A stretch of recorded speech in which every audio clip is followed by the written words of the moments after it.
യേശുവേ മഹത്വം, യേശുവേ നന്ദി.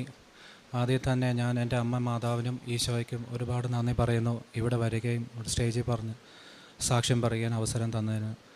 എൻ്റെ പേര് ടിജോ, ഞാൻ വാഴക്കുളം ഇടവകയിൽ നിന്ന് വരുന്നു. ഞാൻ ഇപ്പോൾ രജിസ്റ്റേർഡ് നേഴ്സായിട്ട് UK വർക്ക് ചെയ്യുന്നു 2 വർഷത്തോളം.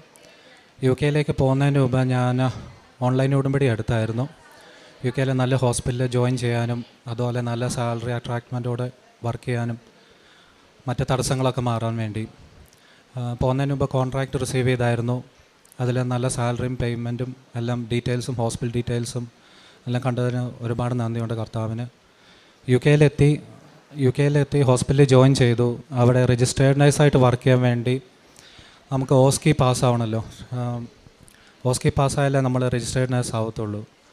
ഓസ്കി 10 സ്റ്റേഷൻസ് വെച്ചാണ് കവറാവുന്നത്. അതിൽ ഫസ്റ്റ് അറ്റംപ്റ്റിൽ, അതായത് എക്സാമിന് ഫസ്റ്റ് സ്റ്റേഷനിലെത്തിയപ്പോൾ ആകെ ടെൻഷനും പാനിക്കായി. കാരണം ഞങ്ങൾ അതുവരെ പ്രാക്ടീസ് ചെയ്ത എക്യുപ്മെൻ്റ് അല്ലായിരുന്നു.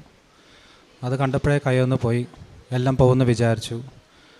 ടെസ്റ്റ് റിസൾട്ട് വന്നു, 10ൽ 8 സ്റ്റേഷൻസ് പാസ്സായി. അതിന് ഞാൻ ദൈവത്തിനോട് ഒരുപാട് നന്ദി പറഞ്ഞു.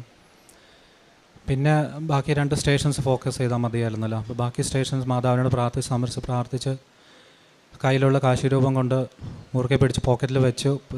റൂമിലേക്ക് കയറുമ്പോൾ അത് കയ്യിൽ വെക്കാൻ അലൗഡ് അല്ലായിരുന്നു. അത് പോക്കറ്റിൽ വെച്ചു, കയറി ചെയ്തു. അത് ടെസ്റ്റ് പാസ്സായി. അതിന് ഒരുപാട് നന്ദിയുണ്ട് മാതാവിനും ഈശോയനും. ഞാൻ അവിടെ എൻഡോസ്കോപ്പി ഡിപ്പാർട്ട്മെൻറ്റിലാണ് വർക്ക് ചെയ്യുന്നത്. എൻഡോസ്കോപ്പി ഡിപ്പാർട്ട്മെൻറ്റിൽ ഞങ്ങൾ രജിസ്റ്റേർഡ് നേഴ്സാണല്ലോ.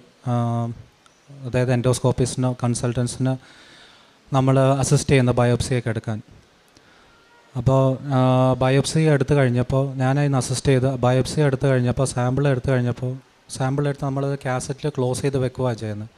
ക്ലോസ് ചെയ്തിട്ട് പേഷ്യൻ്റ് പോയി കഴിഞ്ഞിട്ട് നമ്മൾ പിന്നെ ഞങ്ങളുടെ ടീമിൽ വേറെ നേഴ്സിൻ്റെ ഒപ്പം ക്രോസ് ചെക്ക് ചെയ്യും. അപ്പോൾ ഞങ്ങൾ നോക്കിയപ്പോൾ സാമ്പിൾ കാണുന്നില്ല, മിസ്സായി. അപ്പോൾ ഞാനാകെ വേർത്തു, ടെൻഷനായി, കുളവായി. പേഷ്യൻ്റ് അറിയായിരുന്നു ഇത് സാമ്പിൾ എടുത്തിട്ടുണ്ട്. അപ്പോൾ വലിയ ഇൻസിഡൻ്റ് ആവുമെന്നൊക്കെ എൻ്റെ മനസ്സിലിങ്ങനെ വിചാരം ഉണ്ടായിരുന്നു. അപ്പോൾ ഞങ്ങൾ 20-25 മിനിറ്റോളം ആ റൂമിലെല്ലാം നോക്കി, കിട്ടുന്നില്ലായിരുന്നു. അപ്പോഴും എൻ്റെ മനസ്സിൽ വന്ന് ഇങ്ങനെ, ഞാൻ എപ്പോഴും എൻ്റെ പോക്കറ്റിൽ കാശിരൂപം വെക്കുന്നുണ്ട്. കാശിരൂപം കയ്യെ മുറുക്കി പിടിച്ച് ഞാൻ അമ്മയോട് പറഞ്ഞു, മാതാവിൻ്റെ പ്രത്യക്ഷ സാക്ഷിയായി ഉയർത്തണമേ. ഇത് കിട്ടിയ ഉറപ്പായി ഞാൻ ഇവിടെ സ്റ്റേജിൽ വന്ന് സാക്ഷ്യം പറയാമെന്ന് പറഞ്ഞു. ഒരു 2-3 സെക്കൻഡ് കഴിഞ്ഞപ്പോൾ എൻ്റെ മനസ്സിൽ വന്നു, ആ ഡസ്റ്റ്ബിൻ, അവിടെ ഇരിക്കുന്ന റഷ് ബിൻ, അതൊന്ന് മാറ്റി നോക്കാൻ പറഞ്ഞു. അങ്ങനെ മനസ്സിൽ തോന്നൽ വന്നു. അങ്ങനെ ഇത് മാറ്റിയപ്പോൾ സംഭവം അവിടെ കിടപ്പുണ്ട്. അങ്ങനെ ഒരുപാട് നന്ദി പറഞ്ഞ ദൈവത്തിനോടും മാതാവിനോടും അവിടെ ഉള്ളവരോട് ഞാൻ ഓൾറെഡി ഉടമ്പടിയിലാണ്. അതുകൊണ്ട് മാതാവ് എനിക്ക് കണ്ടുപിടിച്ച് തന്നതാണ്. അത് കിട്ടിയില്ലെങ്കിൽ ഉറപ്പായിട്ട് എൻ്റെ പിന്നും നഷ്ടപ്പെടും, ഞാൻ തിരിച്ച് പോരണ്ടായിരുന്നു. പക്ഷേ ഉടമ്പടിയിലായതുകൊണ്ട് മാതാവ് എന്നെ രക്ഷിച്ചു.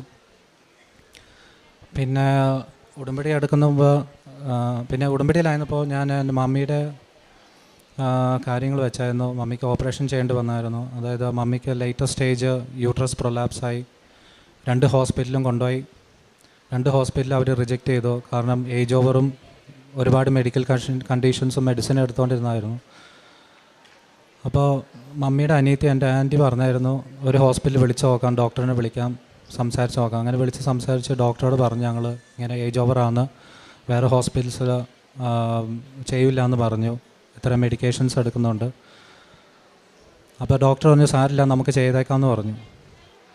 അങ്ങനെ മമ്മീനെ റെഡിയാക്കി ഞങ്ങൾ തിയേറ്ററിലേക്ക് കയറുന്നതിന് മുമ്പ് മമ്മിയുടെ എൻ്റെ കയ്യിലിരുന്ന കാശിരൂപം മുറുക്കി വെച്ച് പ്രാർത്ഥിക്കുകയും ഉടമ്പടി തൈലം മമ്മിയുടെ നെറ്റിയിൽ കുരിശ് വരിക്കുകയും ചെയ്തു. അതുകൊണ്ട് മമ്മിക്കും ഞങ്ങൾക്കും യാതൊരു ടെൻഷനില്ല, കാരണം മാതാവ് കൂടെ ഉണ്ട്, എല്ലാ കാര്യങ്ങളും ഓക്കെ ആവുമെന്ന് ഞങ്ങൾ പറയുകയും ചെയ്തു. അങ്ങനെ തിയേറ്ററിൽ പോയി എല്ലാം കഴിഞ്ഞു. ഡോക്ടർ പറഞ്ഞു, യൂട്രസ് ഊരിയിട്ടുണ്ട്, സർജറി സക്സസ്ഫുള്ളായിരുന്നു, വേറെ ഒരു കോംപ്ലിക്കേഷൻസും ഇല്ല. ഞങ്ങൾക്ക് പൂർണ്ണ വിശ്വാസമുണ്ട്, മാതാവ് ഈശോയും പ്രാർത്ഥിച്ച അവിടെ. അതുകൊണ്ട് മമ്മി ഇപ്പോൾ സോഫാർ ഓക്കെയാണ്, വേറെ കോംപ്ലിക്കേഷൻസ് ഒന്നുമില്ല. പിന്നെ മമ്മീനെ ഇവിടെ കൊണ്ടുവരാൻ പറ്റിയില്ല, കാരണം മമ്മിക്ക് ട്രാവൽ ചെയ്യുന്ന ഇഷ്യൂസും മെഡിക്കേഷൻസും ഒക്കെ എടുക്കുന്നതുകൊണ്ട് മമ്മിക്ക് അധികം അങ്ങനെ ട്രാവൽ ചെയ്യാൻ പറ്റിയില്ല. അതുകൊണ്ട് മമ്മിയെ കൊണ്ടുവരാൻ പറ്റാത്തത്. പിന്നെ എൻ്റെ ഞാൻ എൻ്റെ അനിയത്തിക്ക് വേണ്ടി അതുപോലെ ബ്രദർ ഇല്ലോന് വേണ്ടി ഉടമ്പടിയിൽ സമർപ്പിച്ച് പ്രാർത്ഥിച്ചായിരുന്നു. അവർ ഉടമ്പടിയിലായതുകൊണ്ട് അവർ വന്ന് ഇവിടെ വന്ന് സാക്ഷ്യം പറഞ്ഞേക്കുന്നു. പിന്നെ ഉടമ്പടി എടുക്കുന്നതിന് മുമ്പ് ഞാൻ നല്ല മടിയനായിരുന്നു. കൊന്തയ്ക്ക് ചെല്ലാനും അരമുറി കൊന്തയ്ക്ക് ചെല്ലും. പിന്നെ ബൈബിൾ വായന ഒന്നുമില്ല, ഒരു മിനിറ്റ് വല്ല വായിച്ചു. ഉടമ്പടിയിൽ കഴിഞ്ഞപ്പോൾ ഞാനെല്ലാം കൃത്യമായിട്ട് ഫോളോ ചെയ്യും. അതുപോലെ മരണം വരെ ഉടമ്പടിയിൽ അയക്കാനും ഞാൻ തീരുമാനിച്ചിട്ടുണ്ട്. പിന്നെ ഞാൻ UK ഇവിടെ വന്ന് ലീവിന് വന്ന് ഇവിടെ കിട്ടിയ പത്രവും ഒക്കെ എല്ലാം അടുത്തുള്ള വീടുകളിലും പിന്നെ ഹോസ്പിറ്റലിലൊക്കെ ഡിസ്ട്രിബ്യൂട്ട് ചെയ്താൽ എനിക്ക് കിട്ടിയ അനുഭവവും ചെറിയതും വലുതും അനുഭവവും എക്സ്പീരിയൻസും എല്ലാം ഷെയർ ചെയ്യും. അതുപോലെ UK എത്തിയിട്ടും ഞാൻ ഇവിടുന്ന് കുറേ ഇംഗ്ലീഷ് പത്രം മേടിച്ചുകൊണ്ട് പോയി അവിടെ ഉള്ളവർക്ക് അവിടെ ചർച്ചിൽ കൊടുക്കുകയും എൻ്റെ അനുഭവം പറയും. ഡ്യൂട്ടിയിലായിരിക്കുന്നവർ, അത് ഞങ്ങൾ ഡ്യൂട്ടിയിൽ വർക്ക് ചെയ്യുന്ന മിക്സ്ഡ് നാഷണാലിറ്റി, മിക്സ്ഡ് കൾച്ചേഴ്സും ഈ പത്രം വിതരണം ചെയ്യും. കുറേ പേരൊക്കെ എടുത്തിട്ടുണ്ട്. അവരോട് പറഞ്ഞു, അവരെൻ്റെ സാക്ഷ്യം പറഞ്ഞു.